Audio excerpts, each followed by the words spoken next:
বাবা, আমি একজন অসুস্থ মানুষ। ইসমাইল আমার ছেলে, আমার নাম মানিক ড্রাইভার। দয়া করে যদি আমার ছেলেটা আমার বাড়িতে বুঝে দেন, আমি আল্লাহর কাছে দোয়া করবো তোমাকে লই। আমার বাবা আর কেউ নাই, আমি গরম প্রতিবন্ধী হয়ে বসে আছি বাবা।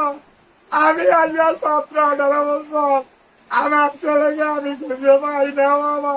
এই ছেলে আমার, আমি প্রমাণ দিই। আমার ভাই নোয়াখালী লক্ষ্মীপুর থানা পোস্ট, আমি দালাল বাজার ইটের বলতে মনি আমিনুল্লাহ সর্দার বাড়ি। তাই বাবা দয়া করুন, আমি গরিবের দিকে যাইনি। আমি আজও আমার ছেলেকে খুঁজে পাইনি। আমি অসুস্থ প্রতিবন্ধী করে আছি বাবা। আর কি বলবো আপনার কাছে, আমার এই পরিশ্রম, আমার এই পরিশ্রম কষ্ট যদি আপনারা দয়া করে মানি নেন বাবা, আমার আর কেউ নাই।